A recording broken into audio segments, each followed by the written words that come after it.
different races of the Anunnaki and the Elohim. That makes the Greys kind of a unwanted ally, because they also are against whoever are the controllers, right?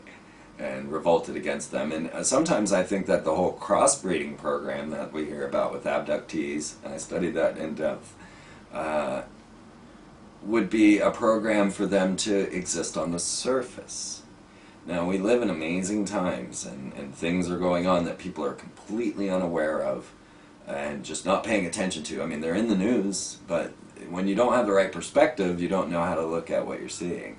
So when the newspaper announced on December 18th, 1999, USA Today, across the front page, Muslims stop the Freemasons from capping the Great Pyramid with gold. When people see that headline, it's just right past them. And well, people assume that gold is decorative, but they don't understand. Gold is the non-corruptible metal. Gold is the metal that does not rust. It's the most purely brilliant, perfect conductor of electricity because it does not corrode. They use it for the electronics in the space shuttle. All of the most important electronics don't have silver because silver oxidizes. They have gold.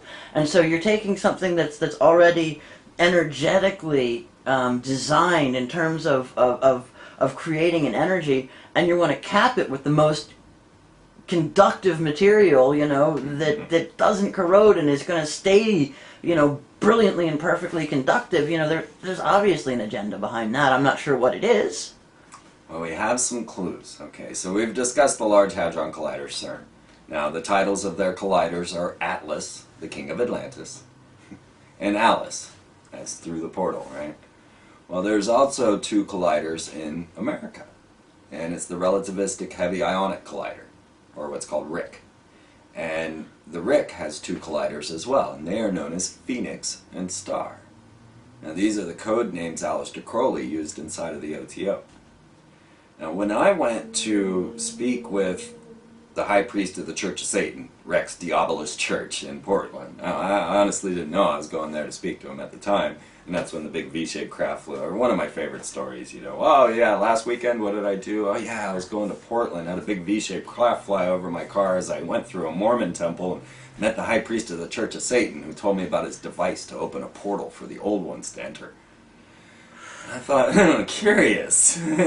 What does a Satanist think about, right? We want to know these things. Here's a guy with horns and you know, piercings and dresses in all black leather with the inverted pentagram, very gothic. And what does he think about? Building a portal to open a dimension for the Cthulhu, which are the fish monsters of H.P. Lovecraft, to wreak havoc on planet Earth for Armageddon. He calls it his Ragnarok engine. Yeah. Yes. So he probably has got a tax exemption from the government as well, doesn't he? I wouldn't doubt it. He does sleep in a sarcophagus and doesn't get up till night, so you know what? Yeah. But when you realize, okay, wait, wasn't Jack Parsons a Satanist? Or at least a good member of the OTO, the Ordo Templi Orientis, or the Order of the Eastern Templars, the ones that are into gold and arches. And wasn't Werner von Braun into the SS, and you know, wasn't all of NASA worshiping the Masonic altar? And you start to realize that, and the connection with the Tool Society and the Knights Templar, in addition to the Knights Teutonic Knights as well. Right. Which brings you all back to the Ark of the Covenant and all of that. Well, so you see that Satanists. Okay, and when I was at this conference, it was Satanists, Rosicrucians, OTO, and Masons, all there for an esoteric conference. And I'll tell you, the Satanists and Masons, they get hand in hand. They have no problem with one another. You know, everything. Yeah, we understand. That's all I can say from experience. But what I realized now was, okay, the Satanists are the high technological adherents, and so they were the ones that brought us the cathode ray tube, trying to make a portal to the other side, trying to see the paranormal dimensions, and now we have TV. Well, then you start to realize that NASA and all these other organizations, CIA, NSA, take it that way too. They're all from these occult orders. Skull and Bones has given us, Skull and Bones #1 or Skull and Bones #2 for our presidents. And they're all channeling entities through magical ritual. Well, and their aspirations lie to opening portals to allow these sort of inspirations to come through. And here we have the Phoenix and Star, which are absolutely, Phoenix was Crowley's secret name. And what are they doing? But they're colliding gold particles together and finding disparities in space-time. So the relativistic heavy ionic collider collided two gold particles and they folded, or they're not too sure what they did, but they caused space-time not to be right anymore. That much they know. That's what you can do with gold. Right? And on top of that, you can't travel through space without it. You couldn't have your shields, your visors, your electronics, and all of these things. And so you gotta wonder why Yahweh was so insistent on them, stealing everyone's gold. Or if you go further back, Enki and Enlil and their obsession with gold, and you get to the Mayans, and that's an especially amazing tale when well, not the Mayans, but the Aztecs, once you get to Cortez's arrival.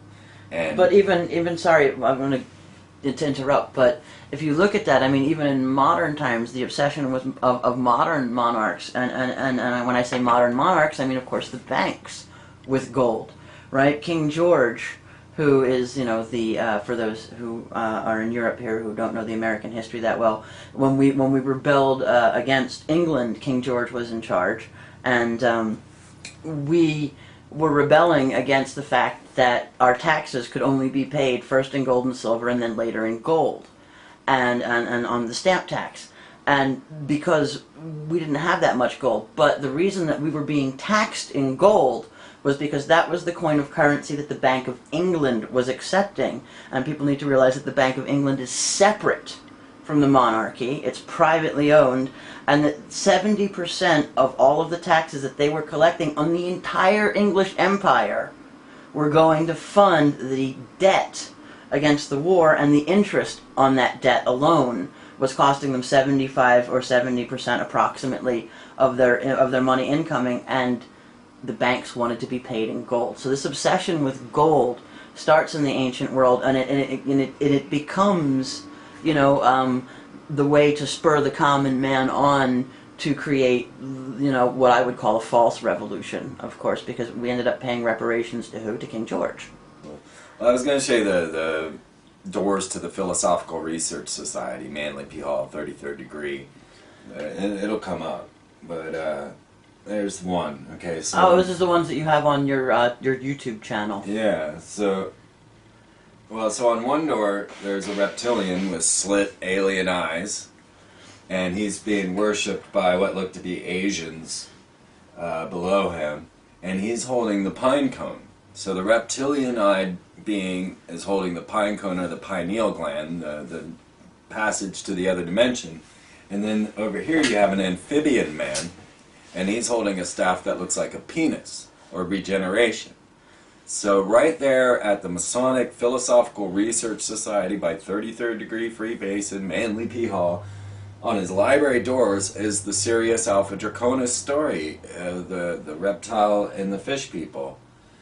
Same as in my picture, same as in David Icke. David Icke didn't get the amphibians into his story. That was my story to tell, where he's reptiles, I'm merfolk. You got my Columbia goddess, But there it is, and I'm not sure, because the Research Society was closed when we went there, as to when those doors were manufactured. And when they put up these, and if you see it, I mean, the guy's eyes are slit. There's reptilian eyes on this guy. The pyramids and your art and architecture, all of these things indicate their allegiance. Okay. It just had popped up, and it made me think about how many more representations of this Sirius Alpha Draconis connections we have. There's quite a bit. Yeah, let's go back to the gold and start where we were before. Okay, so an interesting example of this obsession with gold from ancient civilization to today is the Incans, who, when taking over the pyramid lands in Central America and South America, did not build them, right? They took over. The pyramids were already there. Interesting tales on how the Incas had managed to come and move to the most unhospitable lands where no food grows and decide to live there and build pyramids instead of a nice tropical region which would have just been the same amount of distance in the other direction. Instead, and they say that these people had no language or mathematics, and yet all of these things are astronomically aligned, and you can't build a pyramid without some form of communication. It's just not going to happen. So when we get to the Incas, now at this point, they had lost all knowledge of how to even mine gold. This was the ancients would do that. And so at this point, they're just panning gold out of the rivers, and they didn't know. But yet they knew of all the subterranean chambers that Eric von Daniken shows. All of the passages, thousands of miles that go under the entire continent in South America, that you can travel even to an island from under the ocean through a tunnel.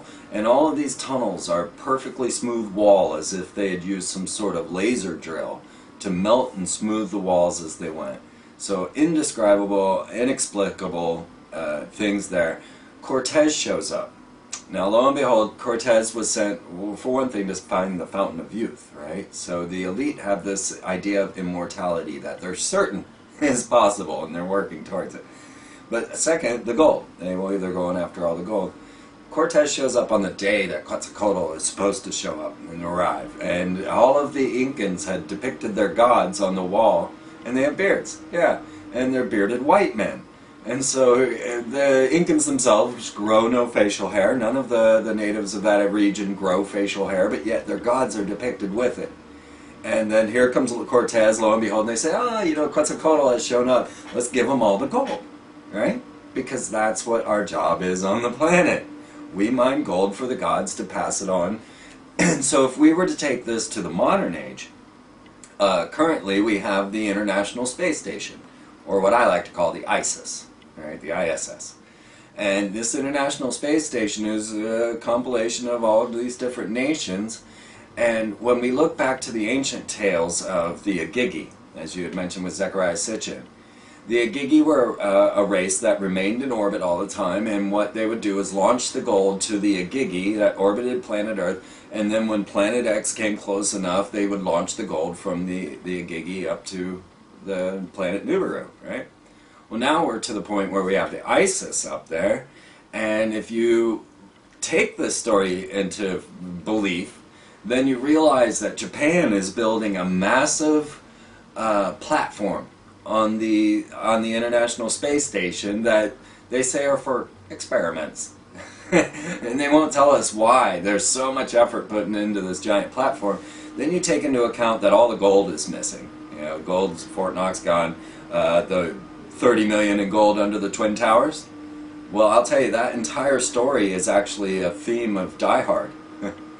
So if you watch Die Hard, you'll see how the trucks, which were Dick Cheney's, came in to clean up the supposed terrorist attack, but actually it was all to steal the gold in the trucks that were cleaning up the rubbish, right? Well, that's what Dick Cheney did with his Halliburton trucks, and that's what they showed us in Die Hard before it ever happened. And they've just caught them with fake gold again not that long ago in England as well, Bank of England. Oh yeah, tungsten bars. Yeah. And so what's going on, right? Are they actually now sending all of this gold up to the International Space Station to wait for the gods to return? Now, as crazy as all of that sounds, we can look to the history and look to the stories. Not just the ancient mythologies that give us the ideas of this going on, but to what actually is going on. Like I said, the capping of the Great Pyramid with gold. Y2K, This was a big year. This was a very esoteric adventure.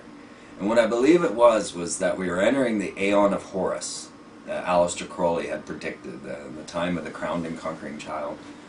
And that the Brotherhood wanted to celebrate the rising of this Aeon. And in doing the Aeon shift, they also have to shift all of their sigils and lay points on the planet, so that now we are watching the shift of the capitals, and you'll see this in Astana, Canberra, and well, in America we'll be moving to